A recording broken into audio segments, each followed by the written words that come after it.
yo tengo así la historia de amor de película. Conocí a mi novio Jerry a los 17 y a los 18 fuimos novios. Fuimos los primeros en casarnos de ambas familias. Entonces, pues obviamente ya los papás querían nietos. Pero sinceramente, ese no era un anhelo que yo tenía desde chiquita. O sea, cuando yo estaba como en secundaria siempre decía que yo no iba a tener hijos, que yo iba a adoptar un changuito y un cerdito, que yo no quería ser mamá. El consejo de parejas ya casadas era espérense para tener hijos, ¿no? O sea, es el típico consejo de que disfruten, viajen y todo. Exactamente. Asocian mucho de que, bueno, si no se está pudiendo es por un tema de la mujer, porque la mujer puede tener 800,000 enfermedades y el hombre nada más una. ¿Cómo? Tipo, yo iba a llegar con globos con mi mamá de que, ¿cómo le voy a llegar a decir que no estoy pudiendo, verdad? Entonces, era como decepcionar a todo el mundo. Era precisamente eso, o sea, como que tú sentías que estabas... Yo sentía que tenía esta responsabilidad, sí. O sea, que era mi culpa.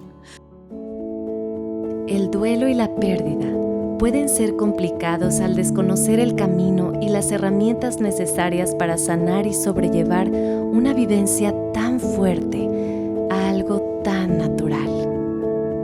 Aprendiendo a Vivir es un espacio de conversaciones, testimonios y opiniones de expertos invitados que nos revelan distintas perspectivas como lo es la física, psicológica y espiritual, con el objetivo de generar paz en nuestro interior en el momento de partida de un ser querido. Bienvenidos a otro episodio más de Aprendiendo a Vivir por Capillas del Carmen. Yo soy Jessica Ríos y antes de iniciar les quiero recordar en nuestras redes sociales para que nos escuchen en Spotify y en Apple Podcasts como Aprendiendo a Vivir en mayúsculas y en YouTube nos encuentran como Capillas del Carmen. Y bueno, dando inicio a este episodio, el día de hoy vamos a tocar un tema bastante importante que le pasa a 1 de cada 6 parejas a nivel mundial. Vamos a hablar de un tema de infertilidad y para eso nos acompaña Andrea Berreta. Ella, su historia de vida es que pues fue 4 años estuvo intentando tener su bebé. Ella tiene 9 años de casada con su esposo Jerry. Logró tener a su bebé que llegó por vía fertilización in vitro. Ella tiene ya 4 años y se llama Ana Pau. Tiene un podcast que se llama La Manchita Roja junto a su esposo Jerry y actualmente está cursando un diplomado en tanatología. Sin más preámbulo, le quiero dar la bienvenida a nuestra invitada. Andrea, ¿cómo estás? Hola, muy bien. Muchísimas gracias por la invitación. Encantada de estar aquí. Qué bueno. Muchísimas gracias a ti por acompañarnos, por venir a contar tu historia, abrirte y contarnos aquí tu historia. Y quisiera comenzar que nos cuentes sobre ti, sobre quién es Andrea, a qué edad te casaste, todos estos sueños, anhelos y metas que tú habías visualizado para ti, entre ellos pues el ser mamá. Sí, claro, pues mira, yo tengo así la historia de amor de película. Ay, qué padre. Porque conocí a mi novio Jerry a los 17 y a los 18 fuimos novios. Y de ahí duramos 8 años de novios. Y posteriormente nos casamos a los 26. Entonces, pues ya íbamos demasiado, ¿no? Juntos. Entonces, prácticamente como que teníamos toda la presión de todo mundo. Fuimos los primeros en casarnos de ambas familias. Entonces, pues obviamente ya los papás querían nietos, ¿no? O sea, era como el foco en eso. La típica pregunta, ¿para Sí, cuándo? sí. O sea, tipo, todo el mundo nos estaba ya bombardeando de temas, de cunas, de todo. Pero sinceramente, ese no era un anhelo que yo tenía desde chiquita. O sea, cuando yo estaba como en secundaria siempre decía que yo no iba a tener hijos, que yo iba a adoptar un changuito y un cerdito, que yo no quería ser mamá. Ya después como que mayor en el psicólogo y todo, mis papás están divorciados, entonces como que yo traía ahí un tema de que pues la familia no era tan convencional, ¿no? Entonces no era algo que yo tuviera así tan presente, pero mi esposo sí. O sea, Jerry era de que niñero número 1, de esos de que veía sobrinitos o primos o lo que sea chiquitos y los cargaba y siempre quería estar jugando y así, ¿no? Pues era súper mega paternal. Entonces, me acuerdo mucho que al principio, cuando recién nos casamos, el consejo de parejas ya casadas era espérense para tener hijos, ¿no? O sea, es el típico consejo de que Disfruten, viajen y todo. Exactamente, o sea, viajen, disfruten, terminen, o sea, sean los más felices porque después todo cambia, ¿no? Que en nuestro caso como que pues no aplicaba tanto porque ya llevamos 1000 tiempo juntos, entonces ya habíamos viajado juntos, ya habíamos salido juntos, ya habíamos hecho 1000 cosas él y yo, entonces no era algo como recién te casaste y llevabas poquito, entonces te falta mucho por experimentar o por vivir, ¿no? Con tu pareja, ajá. Pero habíamos dicho recién de que, bueno, ¿qué tal si tipo nos empezamos a cuidar y a los 2 años ya buscamos como que embarazarnos? Ese fue como nuestro primer acuerdo. Entonces, yo empiezo con pastillas anticonceptivas que me cayeron súper mal, entonces después me cambian a parches anticonceptivos y así empezamos y total al año nos vamos a un concierto a Dallas de Justin Bieber, nunca se me va a olvidar. Y eso fue abril del 2016. Y entonces, después de ese viaje, o sea, fuimos con una de mis mejores amigas y yo le comenté de que ahora tipo, acabo de sentir que tipo ya quiero embarazarme. Entonces yo ya sabía que cuando yo le dijera a Jerry, a mi esposo, él iba a ser el más feliz porque ya toda su vida estuvo anhelando ese momento. Él estaba listo. Sí, él ya estaba muy listo. Entonces regresamos del viaje, le digo y pues sí, efectivamente el más feliz, el más puesto. Entonces, pues como que no sabíamos qué seguía, voy con un ginecólogo que me recomendó mi suegra, que no era, o sea, era un ginecólogo normal, sin ninguna especialidad de infertilidad, ni mucho menos. Y entonces él nos dice de que, bueno, tipo, pues lo normal, de que para una pareja como saludable, que no fuma, no toma, no se droga, son aproximadamente 6 meses en que, tipo, que es ya embarazada natural. En caso de que en 4 meses vayas viendo que, pues nada más no pegó, me hablas y pues vamos a ir revisando como que el caso de los dos. Para esto estabas antes de los 30, ¿verdad? Tenías que... Sí, ahí yo tenía 26 cuando empezamos a buscar. O sea, 26, tenía 26. Sí, estabas chiquita todavía. Sí. En tus 20 estás... Claro. Entonces, pues como comentábamos hace rato, claro que tú te casas y piensas que tú vas a decidir cuándo, ¿no? O sea, todo mundo, yo creo que en la adolescencia más que nada es cuando nos dicen cómo no embarazarnos. O sea, ese es como el consejo principal. Cuídate. Exacto, de que no la vas a regar y bla, bla, bla. Pero ya cuando, o sea, cuando te casas, nadie te cuenta este otro lado de, pues, oye, tal vez te va a tocar esperar o tal vez te va a tocar no ser mamá nunca, ¿verdad? Que también es otra opción. Entonces, pues inicialmente empieza, o sea, me acuerdo, te digo que fue como en mayo que empezamos a ir con el ginecólogo. Nos dice esto y pues ya me quito el parche y comenzamos con las cositas de para ovular, de que para ver qué días eran los fértiles y bla, bla, bla. Y nunca se me va a olvidar la primera manchita roja que llegó a mi vida, porque fue, o sea, haz de cuenta que lo más devastador de mi vida, precisamente yo creo que por esas expectativas que nos dan de pequeños de que sí, cuando tú digas va a pasar, o te lo quitas y ya de volada va a pegar. Y sobre todo porque yo soy una persona como demasiado detallista, demasiado creativa, entonces yo ya me había imaginado todo, cómo le iba a decir a Jerry la sorpresa y que los zapatitos y 1000 cosas, ¿no? O sea, la verdad es que a pesar de que no era algo que soñé toda mi vida, pues ya cuando lo decidí, ya estaba 100% ya lo quiero. Ajá, exacto, de que ya lo quería. Entonces, me acuerdo de un chorro que lloré en el baño devastada, terrible. No le dije nada. Esto fue al primer mes de intentarlo. Sí, o sea, el primero. Ajá. Por eso, como que digo, nunca invalidemos el tiempo de cada quien, ¿no? Porque todos lo vivimos diferente. Y en esa ocasión me encerré en el baño, me puse a llorar como loca, histérica. Y no le dije nada a Jerry de lo que había sentido. Creo que hasta ni le conté que me había bajado. A pesar de que yo era como súper abierta en ese tema. Porque también sé que a muchas las crían como que sin tocar esos temas, ¿no? O sea, de que nunca nadie se entere y que nunca vean que traes una toallita o que las estás comprando, hasta tipo las pones así, casi creo que en el súper. Sí. ¿Verdad? Eso es un tema demasiado tabú. Y para esto, para mí, como que no era tan tabú porque a mí me daban unos cólicos terribles. Desde chiquita como que tuve eso, que era la primera alarma de lo que después me sucedió. Y nunca como que la tomamos en cuenta, la verdad. O sea, era como... Pensaste que era lo pues, normal. Sí, claro. Pues para mí era lo normal. O sea, todos los meses era lo mismo. Entonces, los cólicos eran tan fuertes que me cambiaba demasiado mi humor, me cambiaba demasiado, pues mi estado de ánimo, mis ganas de hacer las cosas. Entonces, para que las personas a mi alrededor no pensaran que como que estaba enojada con ellos o algo, pues yo siempre decía de que, es que me está bajando, estoy en un dolor horrible, y de que sorry.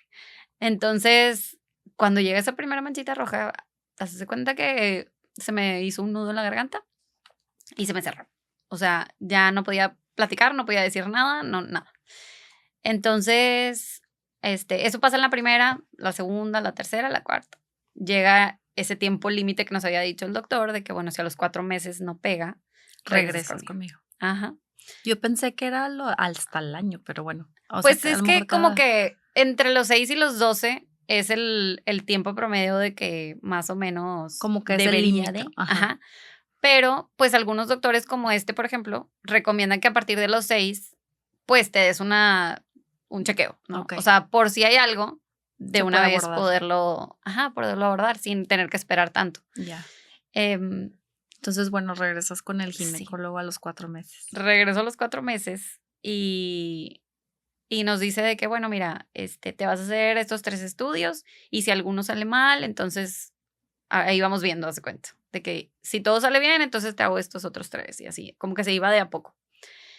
Y me acuerdo que los primeros estudios que me hice, o sea, ya entré a un mundo de fertilidad en donde, por supuesto que desconocía absolutamente toda palabra que salía de la boca del doctor. O sea, no sabía que era un folículo, no sabía que eran ovarios, o sea, sí sabía que tenía una matriz, pero no tenía ni idea de los conceptos. De los términos, claro. Y nadie me los explicaba y yo tampoco le preguntaba porque pues es algo súper extraño que apenas que lo vivas lo puedes entender porque literalmente se te cierra el cerebro, o sea, se te nubla la cabeza y solo estás como enfocada como un caballo en no me estoy pudiendo embarazar, no me estoy pudiendo embarazar y no me estoy pudiendo embarazar. Entonces, ya el doctor, pues te digo que me empieza a hacer estudios y pues todo salía bien.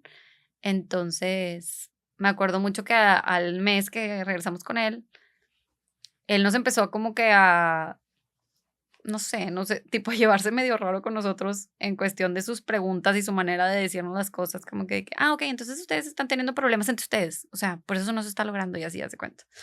Y como muy, pues no quiero decir invasivo porque obviamente los ginecólogos te tienen que hacer preguntas íntimas. Personales, ajá. Pero se me hizo como, no sé, como juzgándonos, ¿me explico?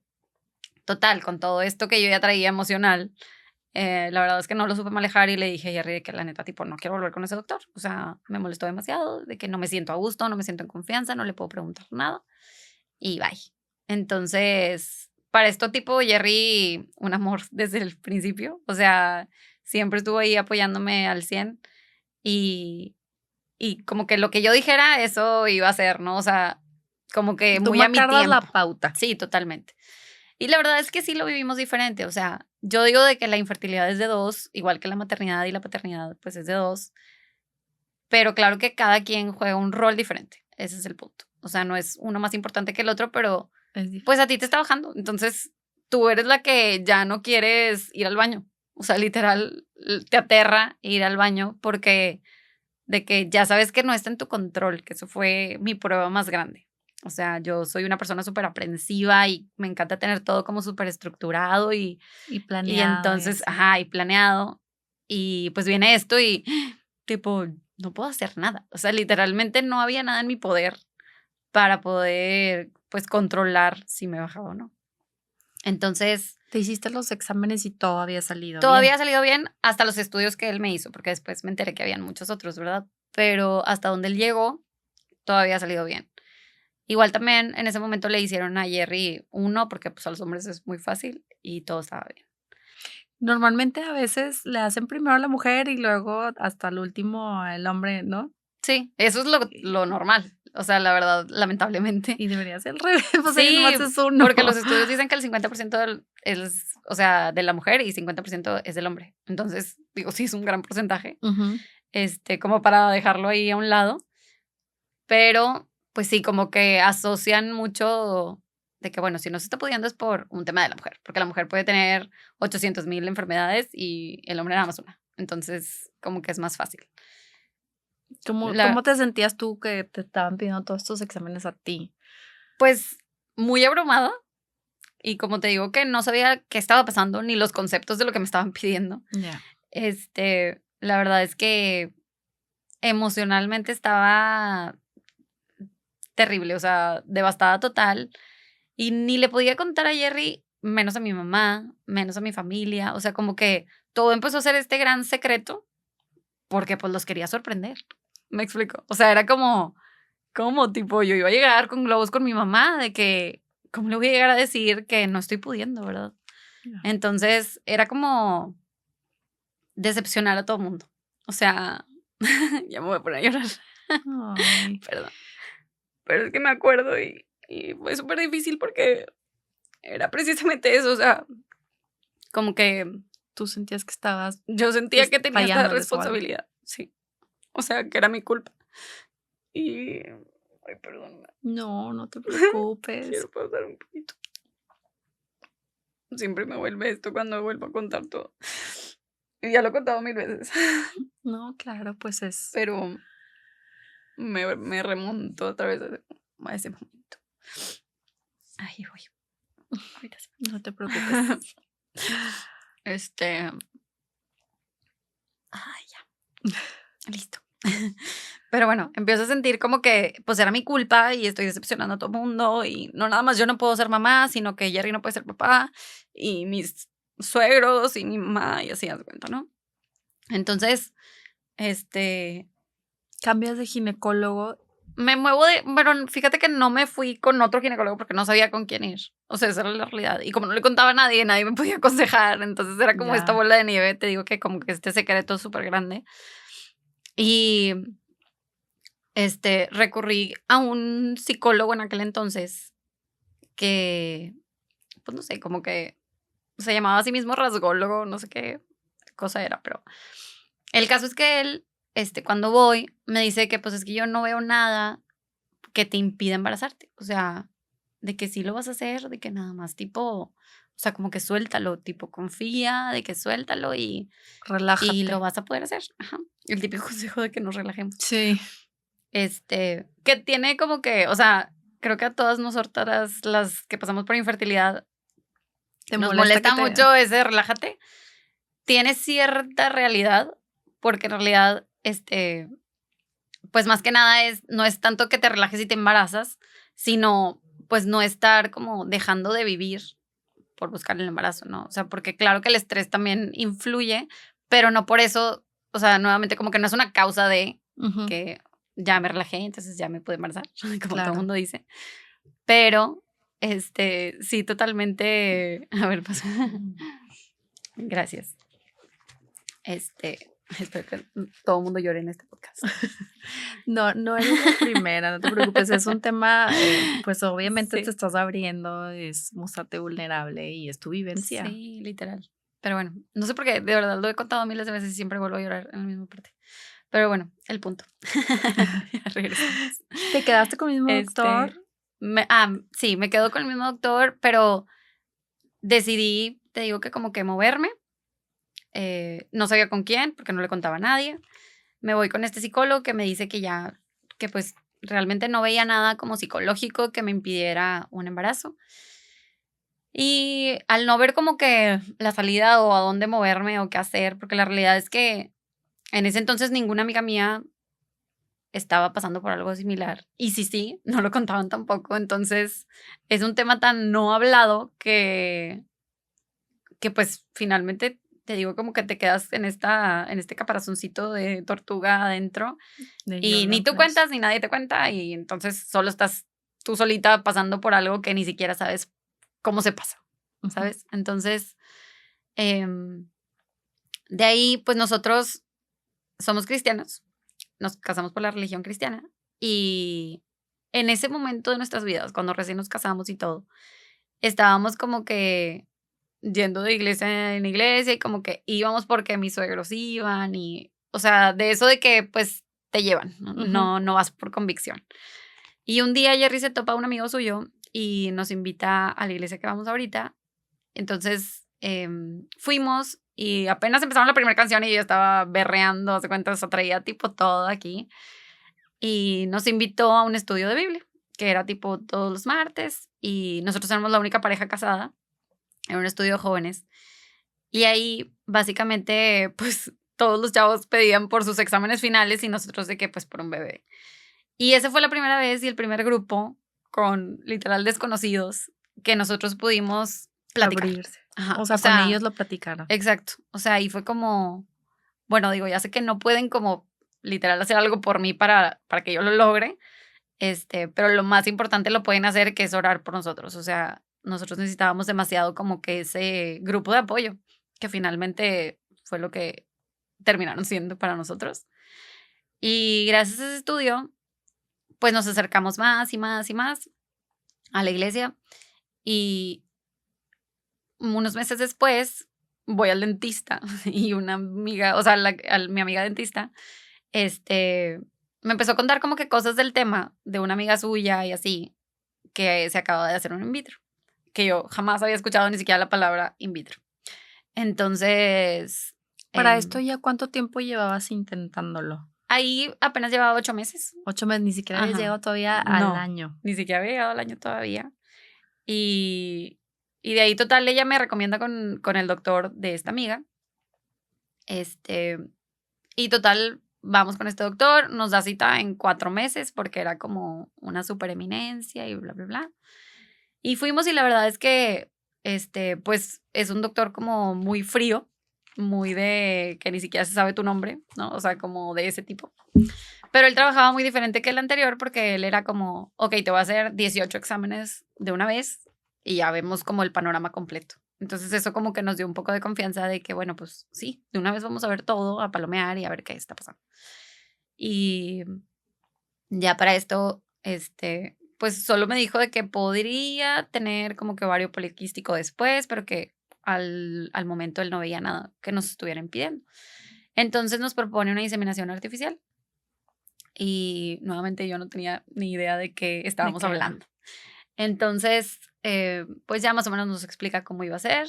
La verdad es que es un proceso... ¿Cómo funciona una inseminación artificial? La verdad, yo tampoco tengo la menor idea. Es un proceso bastante sencillo. Es ahí mismo en el consultorio. Ok. Entonces, haz de cuenta que pues el hombre da la muestra de esperma y literalmente con un catéter, haz de cuenta que la llevan hasta hacia tu útero y como que le dan raid a los espermas, por así decirlo. Ok. Y listo, o sea, te vas a tu casa sin anestesia, sin nada. O sea, es como muy sencillo. Entonces, sí, días previos como que te dan pastillas y así para estimular tus folículos. Entonces empiezas con todo este tema de las hormonas. Y pues esa fue la primera y total, pues no pegó. Nos hicieron una segunda. Y en esa segunda pasa algo pues que no nos esperábamos, que era que, haz de cuenta que yo tenía fecha límite, no sé, un miércoles, y una noche antes mi mamá me dice de que, oye, pues, tipo, tengo cáncer de mama, de que nos enteramos hace semanas, pero nadie te queríamos decir porque no queríamos que afectara tu proceso de la inseminación. Hablamos con tu ginecólogo y ya nos dijo que no iba a afectar.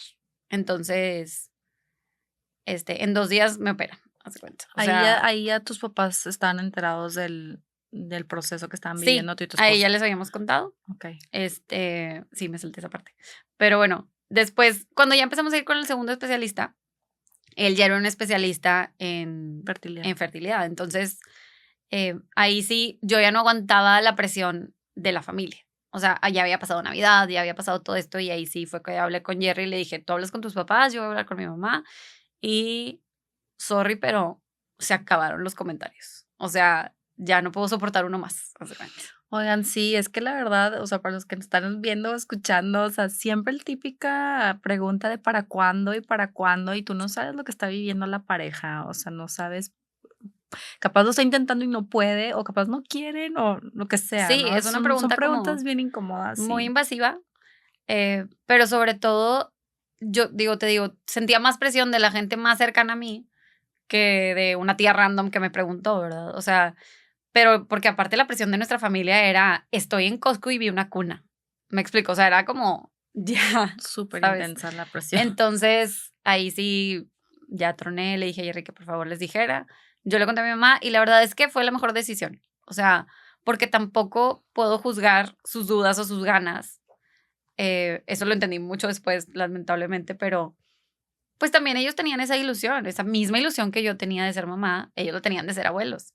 Entonces, obviamente no tenían ni idea de lo que yo estaba atravesando emocionalmente, ¿no? Entonces, pues también les doy ese beneficio de la duda de, pues, oye, ¿cómo voy a saber que te estoy lastimando si no Sí, me no estás sé. contando? Y se vuelve, te digo, como que este círculo del secreto.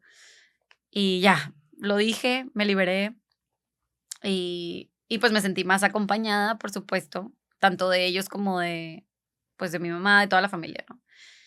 Entonces le Y detectan cáncer a tu mamá exacto, y te lo dicen después de la segunda inseminación. sí. Y al otro día me baja. Entonces dije, ¿sabes qué? Tipo, bye. Todas mis oraciones por alguien que no existe, porque pues ese bebé todavía no existía, ¿verdad? Se van a quedar en pausa. Ahora todo el mundo vengan y oren por mi mamá, que tipo viva, porque eso es lo único que yo quería, ¿no? Y total, a los 4 días la operan, le hacen una mastectomía y gracias a Dios, pues sigue. Salió bien. A Qué las 2 bueno. semanas fallece mi abuelita, que vivía con nosotros, o sea, era la mamá de mi mamá. Todos sentimos que pues no aguantó, digámoslo así, todo lo que estábamos atravesando. Y entonces ni siquiera tuvimos tiempo como de De el vivir el duelo mío duelo. de que no funcionaron mis inseminaciones y luego el duelo de la abuela y luego, pues no, o sea, fuerte y sonriente y todo para mi mamá, ¿no? Entonces, pues ahí se te va llenando ahí el vasito. Y que gracias a Dios yo ya estaba como, digamos que mucho más metida en la iglesia y en conocer cómo era la oración y toda esta fortaleza y esta paz, porque si no, yo creo que no sé qué hubiera pasado conmigo con todo lo que Ante es todos mi los mamá. cambios que estabas Sí, viviendo. sí. O sea, definitivamente me preparó para ese momento. Y, y total, fue ya ese año le dimos como una pausa al tema de la fertilidad porque realmente pues se puso muy grave con mi mamá. O sea, a los 3 meses ya tenía tipo metástasis, que es cuando el cáncer se le fue para todo el cuerpo. Ya, o sea, literal, el radiólogo nos dijo de que, bueno, despídanse de tu mamá, tipo. Qué fuerte. Sí, o sea, estuvo horrible. Y pues no me despedí, gracias a Dios. Mi mamá, que es súper creyente de la alimentación, se puso un chorro las pilas y fue de, no, pues, o sea, no me va a vencer. Y al mes ya no tenía nada. O sea, al mes ya le había desaparecido. Wow. Sí, aquí mi mami, gracias Un a Dios. milagro. Sí, un súper milagro. Entonces, terminamos como que todo ese proceso de sus quimioterapias, de todo lo de su cáncer. Y entonces el año que viene seguimos como que otra vez de que, bueno, vamos con otro especialista. Y para esto, pues mi mayor impotencia era, todo está bien. O sea, que no O me sea, podían decir. no te habían detectado nada. Nada. O sea, a ese punto no decían, bueno, a lo mejor, no sé, tienes algo en tu matriz o lo que Nada. sea, o él, o Eso, sea, eso era lo más como que frustrante. no había un No. diagnóstico. No había un algo. diagnóstico. No había como yo digo, de que un problema para yo encontrar la solución. O sea, no había nada. Entonces, Wow.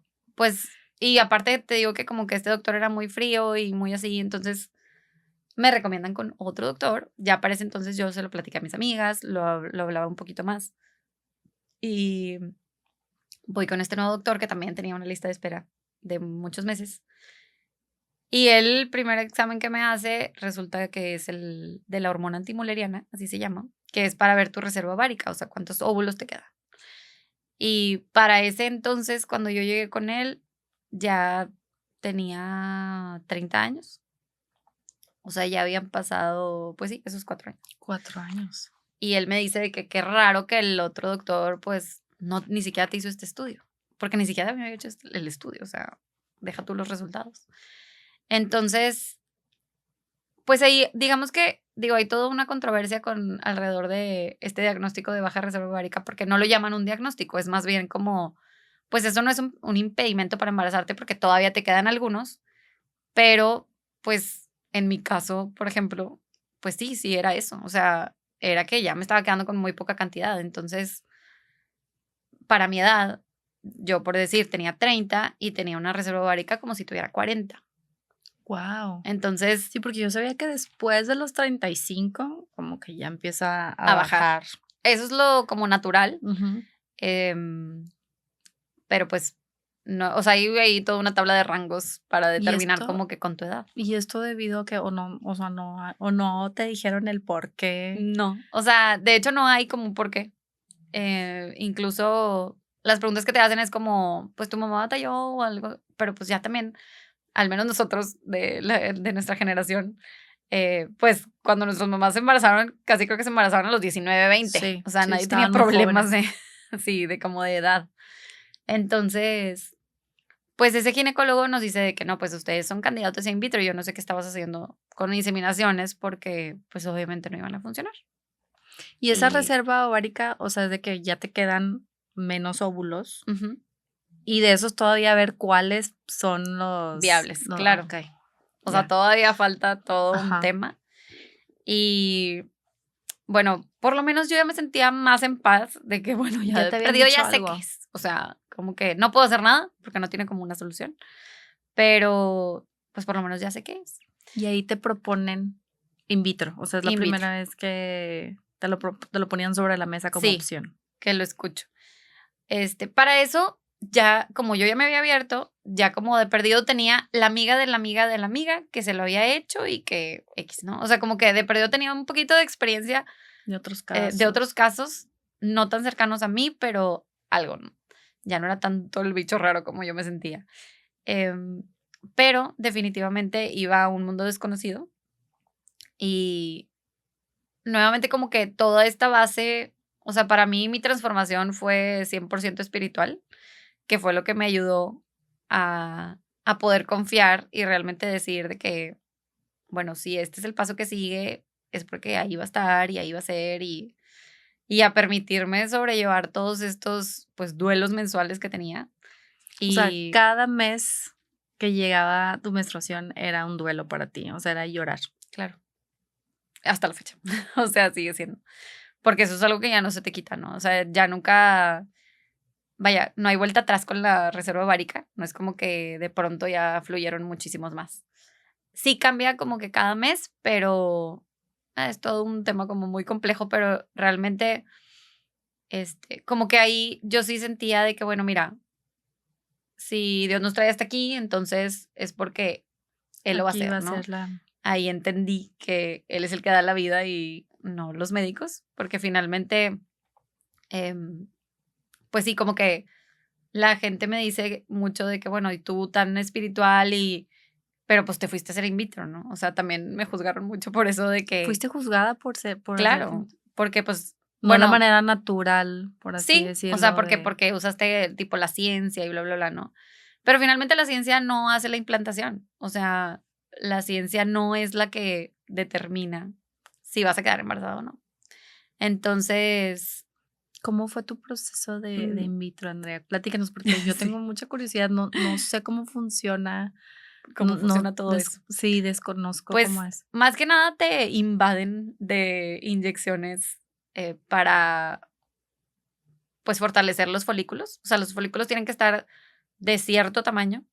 Okey. El folículo es como la bolsita que está dentro de los ovarios para que adentro esté el óvulo. Hay folículos que vienen vacíos, que no tienen ningún óvulo, hay unos que sí tienen, etcétera.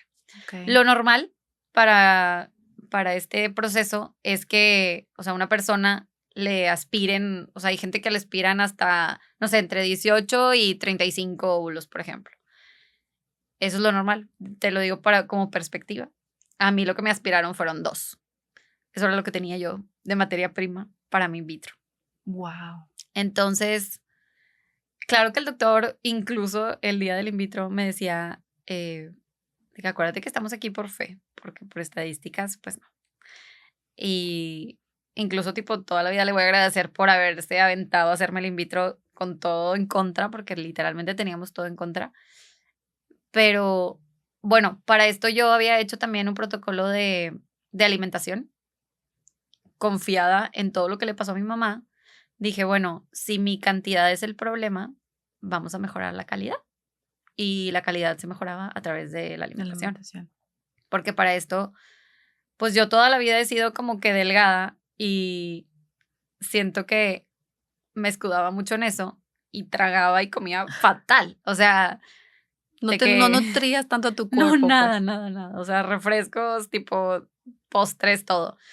Entonces, cuando voy con la nutrióloga para este protocolo, para prepararme para el in vitro, me dice de que es que literal, tipo, o sea, eres como una gomita, de que todo estás llena de grasa, de que necesitamos bajar la grasa para subir el músculo. Y me cambió 100% radical la alimentación.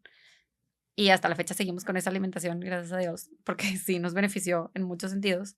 Claro. Y aparte de eso, psicológicamente hablando, para mí era como, ok, algo puedo aportar. O sea, lo que está dentro de mi control lo estoy haciendo. Exacto. O sea, como que estoy haciendo lo que tengo que hacer. Y para esto, bueno, volviendo ya al proceso del in vitro, ese sí es en otra clínica, no es en el consultorio médico, es en un quirófano. Okay. Y en la aspiración... Para esto las inyecciones son previo. Sí, son previas. ¿Como cuánto como tiempo? Una semana, depende de cada persona, pero una semana antes, haz de cuenta, estás diariamente inyectándote en el abdomen. Para lo del folículo, dice. Ajá, para como que el crecimiento folicular. Ok. Porque tiene que estar de cierta medida para que la maquinita aspiradora lo pueda sacar. Ok. O sea, la idea de la aspiración es que el médico entra como tipo una laparoscopía. Ok. Y pues aspire literalmente los óvulos que hay. Entonces, si de por sí yo tenía 2, también era todo otro tema que pudieran ser aspirados. O sea, porque también la maquinita pues puede tener error y liberarlos o no sé, ¿verdad? O sea, había demasiado... mucho en contra, muchos factores. Muchos factores. Entonces, bueno, aspiran los óvulos, tengo 2. Y esos, ahora sí, así como cuando íbamos al colegio, en un platito de laboratorio los fertilizan junto con el esperma de Jerry. Y ahí es donde como las células empiezan a multiplicar para ver si fertilizaron o no.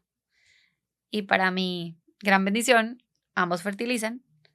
Entonces, tienen que llegar al día, a veces al día 3, a veces al día 5. O sea, después de... Ok. Si se siguen multiplicando, entonces significa que sí están creciendo. Y ahora sí son viables para esta otra etapa que se llama transferencia, que es ahora ya siendo un embrión, me lo transfieren otra vez al útero. Entonces, ahorita ya la ciencia avanzó y existe un examen que se llama PGTA, que es donde ahora muchos escuchamos de que escogen qué género va a ser, ¿verdad? O sea, si va a ser hombre, si va a ser mujer, y mandan a estudiar esos embriones, pero en ese entonces a mí no me hicieron ese estudio. O sea, literal íbamos a ciegas a ver qué iba a salir. Ajá. Deja tú de hombre o mujer, la verdad es que es más que nada para ver que cromosómicamente vengan bien y que no tengan, o sea, el estudio que hacen ahorita no nada más para el género, también es para... Sí, o sea, lo del género es como lo popular, pero realmente es para determinar enfermedades, que venga completo, que sí se esté multiplicando, etc. Y los clasifican. Entonces, ¿a los cuántos días hacen la transferencia? A mí me lo hicieron a los 5. 5 días. Okay. Ajá. O sea, si ya duró como 5 días afuera, entonces significa que adentro es probable que vaya a durar. Pero como te decía, pues la implantación es, ahora sí, obra de Dios. Así que, pues ya, me transfieren los 2. Y para esto yo me acuerdo mucho de la carita de mi doctor. Porque como que él me decía de que no, pues es que sí la tenemos bien difícil y sí la tenemos bien difícil. Y yo sabía que él estaba tratando de ser lo más realista posible, de no ilusionarme, porque tenía literalmente todo en mi contra.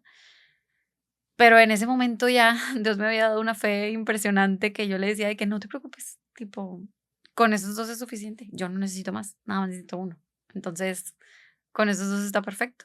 Y me acuerdo que yo sentía así esa paz impresionante de que no pasa nada. Si yo estoy aquí, entonces es porque pues Dios lo va a hacer y ya no está en mis manos, ¿no? Entonces ahí aprendí el verdadero significado de soltar. No era como relájate con unas cheves en la playa, sino suéltalo y déjaselo a Dios, que es finalmente el dador de vida, ¿no? Vida. Claro. Y Y así fue.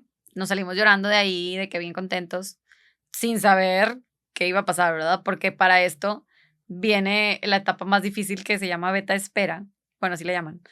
Que son 2 semanas después, ver si te bajó o no. Y si no te bajó, vas y te haces la prueba de sangre.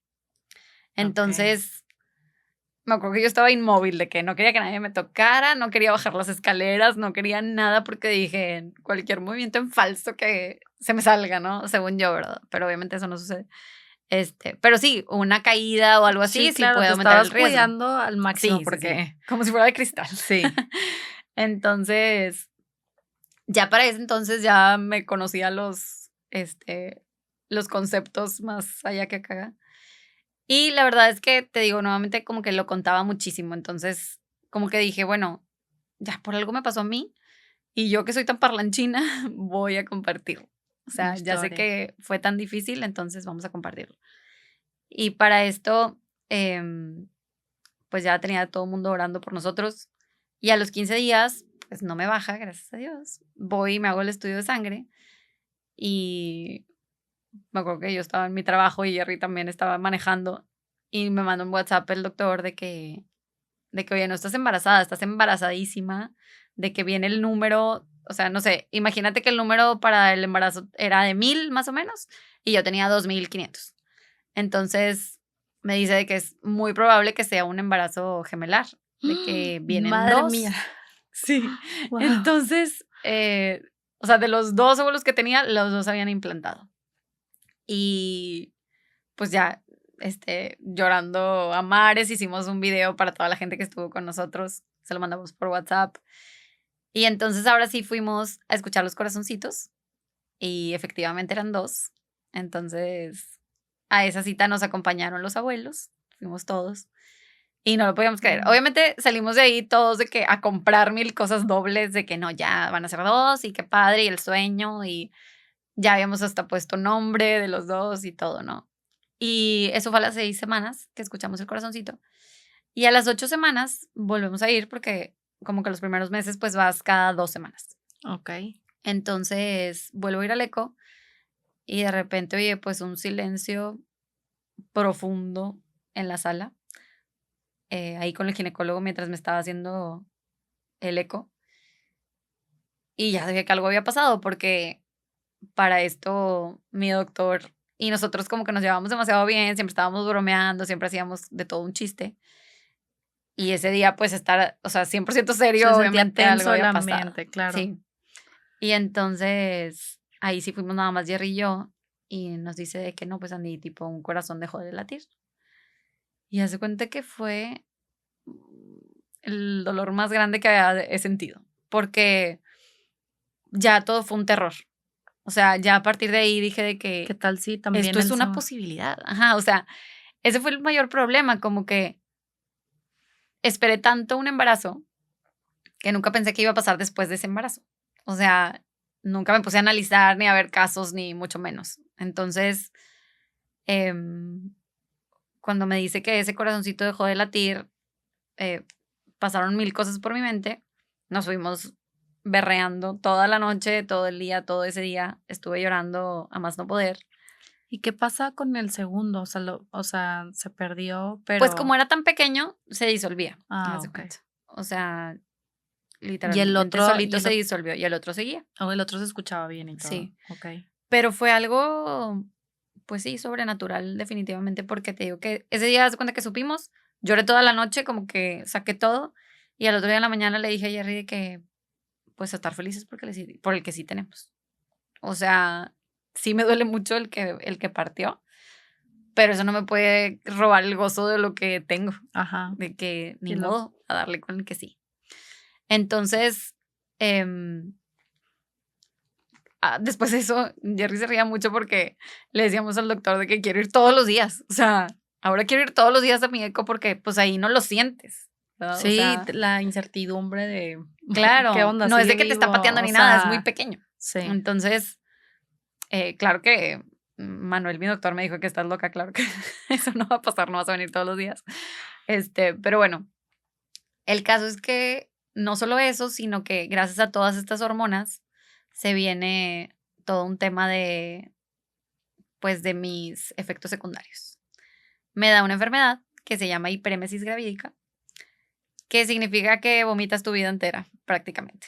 Entonces, no solo era como el primer trimestre, como a la mayoría le pasa, sino en mi caso fueron los 9 meses hasta mi cesárea. Pero además de eso, era excesivo. O sea, era de más o menos de 10 a 16 veces diarias. Entonces, me pasaba en el baño prácticamente, ¿verdad? ¿Y qué pasa? Que mi in vitro fue en diciembre y en marzo empieza la pandemia. Para mí la pandemia fue lo mejor que me pasó, porque se acabaron los temas sociales. Compromisos, si estabas en tu casa. Vomitando. Entonces, y aparte del trabajo también nos mandaron a nuestra casa, entonces literal fue lo mejor, porque yo me la pasaba vomitando. Y aparte me dio otra cosa que le da al 1% de la población, que se llama saliva excesiva. Entonces, ahorita lo puedo explicar muy bien porque es como cuando vas al dentista y te ponen como la manguerita que succiona tu baba. Ajá. Pero pues sin la manguerita que succiona tu baba. O sea, haz de cuenta que tipo que todo el tiempo estás como, pues literalmente produciendo saliva de más. Wow. Entonces, lo pasé terrible. Sinceramente, mi embarazo no fue nada romántico, fue fatal. Pero, pues nuevamente como que era lo conocido para mí. O sea, no era como que había tenido un embarazo previo que pudiera comparar. Era como, pues así es el embarazo. Así me está tocando. Exacto. Entonces, finalmente, pues logramos llegar a término. Al término. Fue una cesárea y tuve a mi chiquita, Ana Pau, que pues es nuestro súper milagrazo. ¿Y cómo lo viviste? O sea, después de haber anhelado tanto y de haber batallado tanto y por fin tenerla contigo, digo, sí, como mamá primeriza normal, lo que platicamos hace rato, o sea, sientes una felicidad enorme, pero también se despiertan muchos miedos, ¿verdad? O sea, de que obviamente no quieres que nada le pase, casi creo que sí, nada. Burbujita. Sí, claro, entonces, o sea, llega obviamente la felicidad enorme de por fin conocerla y todo, pero ¿no te sentías tú de alguna manera como aprensiva de que... Sí, digo, sí, de por sí, soy control freak. Cuando nació, claro que fue como el tesoro más grande de nosotros y precisamente como que yo lo que tenía mucho miedo, más que nada, era que después de tanta hormona, porque pues tú eres tú, tu esencia. Sí. Pero pues te invaden este mar de hormonas que obviamente te hace cambiar de humor, de ganas, de todo, ¿no? Entonces es algo como un poquito fuera de mi control, el efecto secundario. Entonces yo le decía a Jerry de que es que lo que más me da miedo es tenerla, o sea, después, y sufrir una depresión por posparto o que yo me voy a poner bien loca energúmena, no sé, por las hormonas o lo que sea. Y como no disfrutarlo. Y algo que tenía como muy fijo era que quería que de perdido la lactancia me saliera bien. Entonces le decía, aunque yo tipo te grite, por favor, tipo, ayúdame a que eso lo logre. O sea, necesitaba yo como que algo me saliera bien en ese embarazo.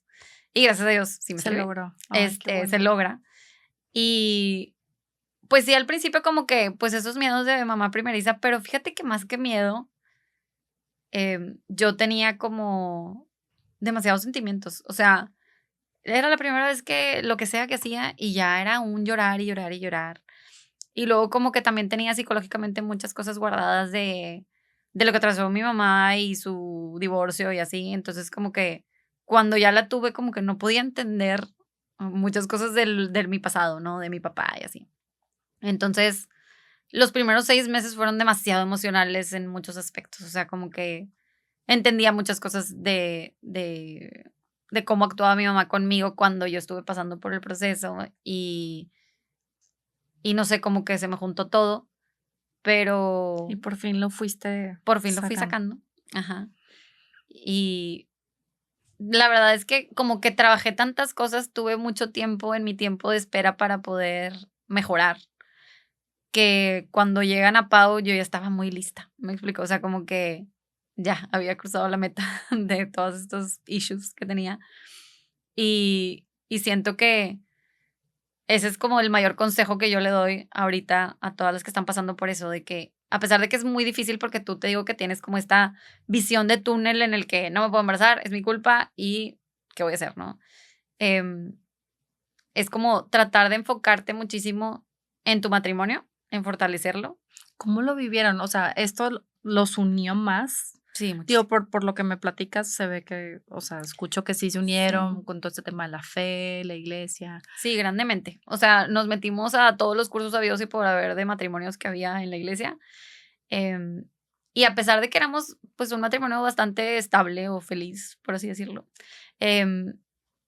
teníamos muchas cosas que trabajar que no nos habíamos dado cuenta y no nos habíamos dado tiempo de darnos cuenta. Esa es la cosa. Cada uno a nivel individual. Sí, exacto. Y pues en la relación también, ¿no? O sea, de cosas que pudimos mejorar muchísimo en cuanto a nuestra comunicación, en cuanto a como que comprensión del uno del otro, etcétera. Y siento que Jerry fue el mejor porrista que pudo ser durante todo este proceso, porque sí, pues físicamente lo vivimos nosotras. Entonces, pero estar, o sea, el punto es que esté y que no presione y que te apoye y te acompañe. Y te acompañe, Ajá. exacto. O sea, que esté ahí contigo. Porque muchos ahorita como que me critican mucho los hombres cuando pongo cosas de que publico que la acompañen a las citas del ginecólogo, por ejemplo. O sea, de esa importancia. Porque pues desde ahí vas a saber si está presente o no, ¿verdad? O a veces también hay muchas personas que se aferran tanto o dejan pasar tantos años en esta búsqueda que se olvidan de vivir. Entonces, pues ya cuando llega tu milagro, o cuando forzas que llegue tu milagro, por así decirlo, quizás el hombre al final ni siquiera quería ser papá. Entonces, ya se fue. O sea, llega el milagro y se va tu esposo. Resulta que, claro. O la relación, de que ya pues nunca la trabajaste y por enfocarse en quedar embarazado. Exactamente. O sea, y sí es muy común, o sea, sí es muy fácil caer en eso porque pues empieza esta presión que pues es muy difícil de controlar.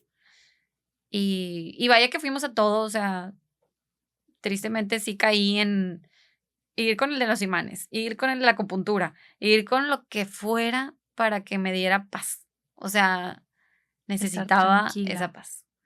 Y pues no, nada me la dio más que Dios. Entonces me propuse de meta después de haber atravesado todo, pues publicarlo, contarle al mundo mi historia. Y aquí nace tu proyecto de Manchita Roja. Y aquí nace mi proyecto de la Manchita Roja, que fue creo que un año y medio después de que nació Ana Pau. Y más que nada porque ya emocionalmente yo estaba como en un lugar para poderlo compartir. O sea, siento que yo tenía que pasar por ese proceso. Y además, digo, no hay nada más aterrador que hablarle a una cámara, que creo que eso era mi mayor miedo. Pero de pronto, tipo, una vez en el carro y que la otra empecé a contar como toda mi historia. Y una tras otra, tras otra, tras otra. Yo también. Entonces, resultó que sí. 1 de cada 6 parejas estamos pasando por eso. Y ahora atravieso la infertilidad secundaria porque por supuesto que queremos más bebés y pues sigo con el mismo diagnóstico más bien. Entonces pues se complica el asunto. ¿Y cómo lo vives ahorita ya con toda esta experiencia? ¿Te sientes más fuerte? Sí, mucho más. Me sigue doliendo que me baje. Me sigue doliendo no poder. Sobre todo ahorita que Ana Pau ya habla y pide un hermanito y no le sabes explicar por qué. Ay, chiquita. Eso creo que es mi parte más difícil. O sea, como que, ok, yo trabajo en mí y en mis sentimientos y en que si es una, va a ser una y vamos a ser los más felices con esa una. Pero, como que ya, trabajar en ahora sus deseos también, esa es la parte más pesada que me ha tocado ahorita en esta infertilidad secundaria.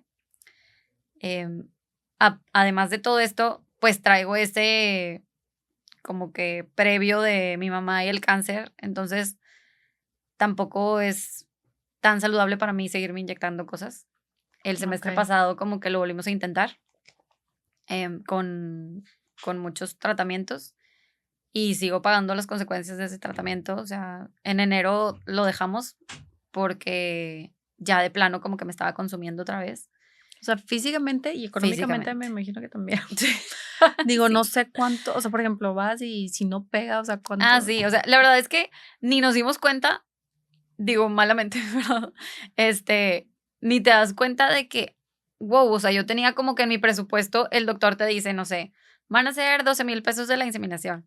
Pues sí, pero más todos los medicamentos. Y para que te des una idea, ¿verdad? El in vitro, por ejemplo, está ahorita entre 185,000 pesos y 250 el primer intento.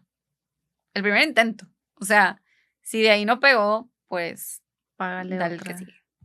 Wow. O sea, también es Entonces, una presión económica para la sí, pareja. sí, es O una sea, presión muy grande. Después de un año yo le decía a Ana Pau que la seguía pagando. Porque, pues así fue, wow, o es que sea, sí, no, yo no tenía la menor idea de cuánto. sí, sí es un dineral y los medicamentos y todo también, pues es muchísimo. Entonces, pues sí, básicamente la infertilidad te pega en lo emocional, en lo físico y en lo económico, totalmente. Ay, Andrea, wow, yo estoy en shock. La verdad es que escuchando tu historia, la verdad yo desconocía totalmente el tema y, y creo que es eso también, que hay muchas parejas que no lo platican o que no lo hablan abiertamente por pena, por lo que sea. Inclusive me ha llegado a tocar un caso cercano que cuando les preguntaban, ¿para cuándo? Y es, ay, no, hombre, ahorita ni quiero. O sea, decían esa respuesta cuando por dentro, pues llorando porque no lo podían, o sea, Lograr. todavía no lo podían lograr, ¿verdad? Entonces, para toda nuestra audiencia, digo, ahorita creo que ya diste un mensaje de las personas que están atravesando, porque al final del día, pues sí, como dices tú, cada mes es un duelo que vives, es seguirlo atravesando. Y ¿qué mensaje les podrías dar a todas esas parejas, digo, que están viviendo, pasando por una situación similar o igual, o inclusive la pérdida de un bebé a nivel gestacional? O sea, que también, pues, es una pérdida, o sea, todo se va sumando. Sí, totalmente. Pues digo, el mayor consejo que yo les puedo dar es que platiquen, o sea, que lo saquen, decirles que no es su culpa, porque esa culpa te consume y, y finalmente, pues que encuentren como ese grupo de apoyo, porque cuando ya te liberas de eso, te quitas como un súper peso de encima de la presión de alrededor. Entonces, eso te ayuda muchísimo. Y por supuesto, digo, confiar en que Dios tiene el control y que finalmente, a pesar de que suene muy trillado porque los tiempos de Dios son perfectos, sí lo son. Y llega en el momento en el que tiene que llegar. Y si no llega, entonces que tú también encuentres esa paz de seguir con tu vida y poder precisamente aprender a vivir con o sin eso, ¿no? Sobre todo que no se te vaya la vida, que no se te vaya la vida en la búsqueda, porque pues te estás perdiendo de muchos momentos muy increíbles también. O sea, cada Con tus etapa seres tiene, queridos, claro. sí, claro. Y el matrimonio, o sea, como que cada etapa tiene sus, pues, sus experiencias y todo te va sumando. Y finalmente creo que lo más difícil también cuando estás en la búsqueda del embarazo, pues es que, pues íntimamente te afecta muchísimo. Entonces, si permites que la infertilidad tome control de tu vida, va a tomar control de tu vida. Y finalmente cuando, si Dios quiere, si logras tu embarazo, pues ¿qué va a pasar? Te preparaste, utilizaste ese tiempo a tu favor o en tu contra, ¿no? Claro. Em, y básicamente eso, de que aprendan a platicar. Ya para finalizar, ¿qué agradeces de toda esta situación, Andrea? Uy, que no agradezco. Agradezco tantas cosas. Lo que más agradezco es la transformación que Dios hizo en mi vida. Me cambió de amistades, cambió mi forma de hablar, cambió mi forma de ver las cosas, em, de confiar, de que Él tiene la película completa. Y a veces nosotros nos aferramos a que quiero las cosas ya, ¿no? Y en la espera hay mucha riqueza. Ujú. En la espera también hay muchísimas cosas que van a hacer que sumen y que tú encuentres como esa paz de estar en sus manos y de saber que todo va a estar bien, que finalmente todo va a estar bien, que lo que sea que sientas ahorita, pues va a pasar. Y a pesar de todas las adversidades que nos han tocado vivir, podemos ser felices. Claro. Sí. Hay que agradecer todo lo que tenemos porque nunca sabemos, o sea, digo, hoy lo que tenemos es el presente, mañana no sabemos qué nos separe el Exactamente. futuro, entonces a disfrutar, ¿no? Ay, Andrea, Sí. pues de verdad que disfruté mucho la plática contigo, disfruté mucho pues el conocer tu historia y gracias nuevamente, gracias por abrirte, por estar aquí, por compartirnos y ojalá que pueda ser ayudar, ¿verdad? A alguna otra persona que esté atravesando por algo similar. Sí, claro, Gracias. con mucho gusto. Igual ahí me pueden encontrar. ¿Cómo te encontramos en redes sociales? Sí, está como La Manchita Roja. Ok. Tengo pues una cuenta en YouTube, en Instagram, en TikTok y en Facebook. Todo es igual a Manchita Roja. Sí, todo es Ok. igual La Manchita Roja. Entonces, si alguna vez tienen alguna duda, ahí hablamos muchísimo de todos estos términos y conceptos de experiencias. Y tenemos una comunidad muy bonita de muchísimas mujeres que pues están pasando por lo mismo o pasaron por lo mismo. Y estamos pues aprendiendo en el camino, seguimos aprendiendo. Claro. Y finalmente, pues sí es una red de apoyo muy grande, tanto ellas para mí como yo para ellas. Así que si tienen cualquier duda, encantada. Muy bien, pues ya escucharon La Manchita Roja. Muchísimas gracias, Andrea. Gracias a ti por nuevamente. invitarme, me encantó. Y bueno, pues gracias a ustedes por por habernos acompañado en un episodio más de Aprendiendo a Vivir. Hasta la próxima y siempre juntos, siempre.